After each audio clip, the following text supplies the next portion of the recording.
Good morning, everyone. Welcome. Happy Thursday. Crikey, look at my skin. Blotchy. So hilarious. Okay, well, let's get going. Let's get ready to rumble. Are we ready to go? Who's joining me today while we get sorted? So I've got a very blotchy face because I used some skin cream yesterday that I shouldn't have used. And it's left me in a bit of a bit of a weird one. That'll teach me for not reading labels. And that's what we should be doing, reading some labels. All right, who's coming in? Morning, Julia. Right, we need to sort that mail out, don't we? What's going on there? Morning, Donna. Morning, Sophie. Morning, Jill. Good to see you. So, yeah, okay, tip of the day, do not ever use a face cream unless you know what is in the face cream. My neighbour gave me some face cream to use and I put it on. Look at the blotches on my face. And talk about skin itching. So since menopause, I found I became allergic to quite a few things. I never used to have any allergies or anything like that, but I do tend to get those a lot easier. And it is a fact that you can become more susceptible to allergies when you are during and post-menopausal. So our hormones change and our skin or our body reaction is totally different now. So so then I popped a Piriton pill, which knocked me out because it was a drowsy one and I didn't think it was. So doing yoga with Donna last night was fun. That was particularly relaxed, wasn't it, Donna? And then so it's like that's the warning of the day. And something else that I noticed, I mean, I'm so sluggish and lethargic today after the Piriton pill, is that these, it is a fact that, you know, some medications that we take do slow our bodies down, and Piriton is one of those as well, because it obviously is supposed to calm everything down in your body. So I'll be moving around a bit like a sloth today. I think I feel away. That's the way I feel. So clearly, it's okay for you laughing. It's clearly it's not going to be a big calorie burn a day. So this is why some medications can create weight gain. It's not because of what's in them. It's a reaction that you have on your body that is suppressing, making you feel tired, so you don't move around quite so much. But you'll know when you are using a medication like that. Relax PT later. I'll be bouncing back by then. I did have to have another one before I went to bed because I hadn't got anything else in and it was on fire. So yeah, do not use retinol if you've never used it before. I didn't even know. I just pick up and go, oh, what's this? Let's try that one then. Don't do it. So let's have a look at the other things today. We're looking at habits that may have crept in or that you haven't registered that might be doing a bit of sabotaging with stuff. So we look at picking whilst cooking. Who does that? Picking whilst cooking. It's when you rush in. I'm one that I often don't eat with the rest of the family because we all eat at different times when we come in at night. Because of the fact that we're all ravenous when we come in. But if I was to wait and to push myself out to have to eat with the rest of them, I'd definitely be picking while I'm cooking because I'd have ate my whole meal. And it happened yesterday whilst I was doing something, but I was aware that, I was guilty. Yeah, I was aware that I was doing it. So I did just put a smaller portion on my plate and I'm thinking, crikey, you know, that's how much that you have picked during the whole meal, you know, so you're in effect eating double meals by the time you've put the food on the plate. So picking while cooking. And the other one is pouring wine while cooking the tea. And I saw a program with this on the other week, and there's a lot of that about, and pouring wine, drinking wine while cooking the tea. So that one, get rid of that. If you are going to have a glass of wine, then you you drink water, put all your water. This is right. Little pickers wear big knickers. You're so right. My son used to shout that at me all the while when he'd see me doing it in the kitchen. Little pickers. I thought, gosh, that's Adam. He's the one that's in America now. He'd do it all the while to me when he was little. Yeah, pouring while cooking the tea. Drink your water while cooking the tea. And if you are someone who likes a wine with your meal, then, you know, it's 1 glass with your meal. Goblets of wine. Are your goblets getting bigger and bigger as well? That's another one which isn't on my list, but, you know, that happens, doesn't it? Remember, I think we've all been to the pub how many years ago, and when the measures were totally different then, weren't they? The measures were like a 125 ml of wine. Do you remember that? How we'd all be drinking that. Now look at the size of the wine. Are they 250 ml? They're double, at least double, 275, some of them. I mean, you can see, can't you, why things of it, why we're in the state of world that we are with, you know, obesity and different things occurring, and so because the portion sizes have gone up, which again, another thing is, if you are someone that does go to the garage and buys, like on the way to work, something, you can't get a 125 anymore. No, you can't. If you are someone that goes to the garage, buys a bar of chocolate, again, do you remember back when you would have a bar of chocolate, a Mars bar that big? Now it's that big, and then you get the duo bars as well. So just look at those. That there is nothing wrong with treating yourself occasionally to, or having, I hate the word treat. There's nothing wrong occasionally with having something like that. But look at the size that we're choosing compared to what we did have.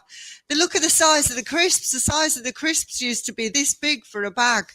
I can't remember, 30 grams, I think it was. Now what are they that we're picking up? So is it any, you know, any guesswork why we are, you know, eating differently? The size of the packets of biscuits, gosh, everything, anything that, you know, you might have allowed yourself when you, or your parents bought you when you were younger, are just totally different to what we're eating now, the sizes that are on offer now. So look at that. Always go for a small one. I think like measured things like a fudge, a flake, you know, the small ones that were, even those are bigger than what we used to have though. So again, you know, look at that. Not looking at food labels is another one. If you are someone that does eat processed food every now and again, check your food labels, because the food labels that are on there, you know, we know that there's a lot of foods that are highly addictive. They put highly addictive substances in them as well. So we've gone before over fructose corn syrups and different oaths on the end of things like that. So look into your food labels. Make sure that it's made it quite simpler now with the traffic light system, but it's not just about that. It's about the additives that are in that are making you want to eat more. They are especially in the processed yogurts that are flavored yogurts and ice cream. They're especially in those. So try and eliminate those strawberry yogurts and things like that, and go for your natural Greek yogurts. They're the ones that you've got to do. Watching TV and snacking. Being led by a TV ad. You know, you sat there watching the TV, it comes to a break, and, you know, Pringles wants you to pop, you just can't stop, and you're off to the kitchen. Are you led by TV and the snacking and the TV ads? So let's watch out for that one. Here's one, finishing other people's leftovers. You didn't want anything from the takeout, but if you leave something for me, I'll eat it. Who does that one? You know, and we've all had to go at that probably. I don't want anything. No, don't want anything. And then you just think, well, I'll just have that little bit. But you've already made provision for your own tea. So now you've ate double. So Easter's coming. Love a hot cross bun. Have a hot cross bun. I love a hot cross bun too. But you have a hot cross bun as part of your meal. So I always have a hot cross bun and a banana on the side, or have it as part of a meal, so that like there's a couple of 100 calories in a hot cross bun. If you add butter, then you're going to put another like 80 calories on, something like that. So you're probably looking about 320 calories on is for something like that. We'll round it up and put banana on and make it a proper meal. So yeah, I do. And this is it. Don't deny myself the odd piece of cake or something like that. But and if it's a birthday, but I make it like that's a meal, because you can't, it does fill you up. It's full of saturated fats. It does fill you up. It is full of sugar. But at the end of the day, it also, because it spikes your blood, then you are often hungry quicker after. So you just eat a lighter but really good quality protein meal later in the day for your tea.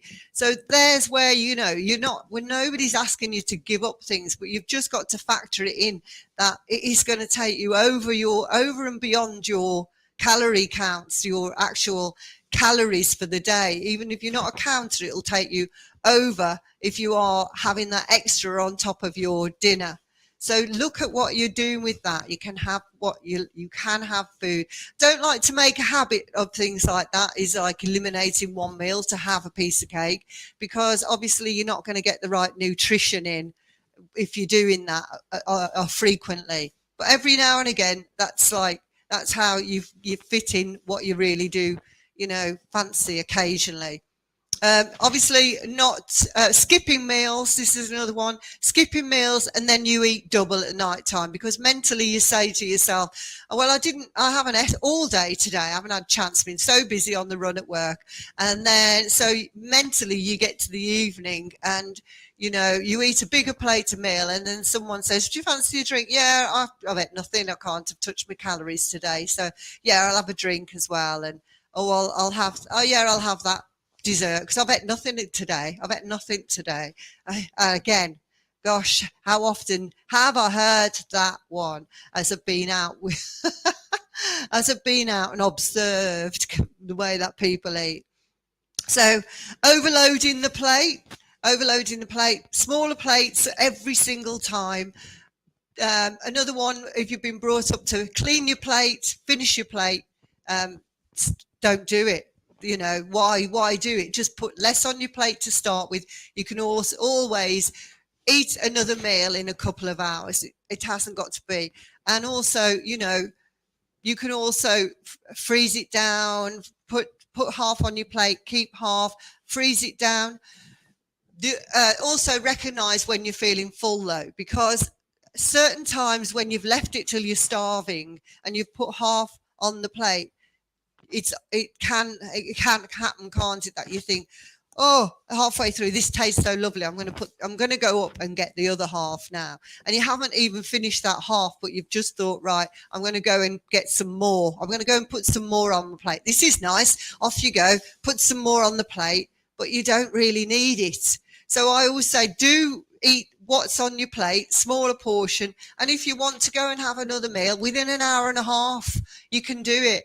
It doesn't matter. Obviously, if you're in work, it's more difficult, but you won't need it then because you're distracted. So you've had your lunch, leave it there. So eating on the move, doing that, we have to do it sometimes. Don't make habits out of it, because again, you're not conscious of how much you're eating. So don't do that. Eating your food too quickly, again, you're not conscious of what you're eating. So wait till you have got time to do it. Do have like a banana and a 6 nuts to tide you over, instead of waiting and instead of like shoveling everything down, because again, it won't register that you've ate, and you'll go back and think, actually, I didn't really eat that much, and you don't recognize how much you have ate, how many calories you've had. And eating on the move, we often pick the wrong choices when we go to Costa or stuff like that. So, just have your emergency banana in your handbag with like a handful of 6 or 7 nuts. Remember, nuts are good for you, but not in vast amounts. that's because they are really high in calories. This is one that drives me insane. Are you someone that is still searching for the quick fix? Are you listening to people that turn around and say, I'm on this diet? Or you think, why don't you try this diet? I'm on this. Have you tried this pill? Have you tried this supplement? Have you tried this drink? I'm going to do a juice fast this week. I'm going to do, all that does is cause appetite irregulation, wasting money. You're making someone else rich. You know, I could be doing it myself. I could have been a lot wealthier with the products that people have offered me to sell in the past. And I'm like, no, because it's pointless. It's pointless. All I'm doing is leading people down the wrong rabbit hole. So I'm not going to do it, and I don't care. But I probably could have been retired a lot earlier if I'd have done it. So leave those fads alone. This is the way to do it.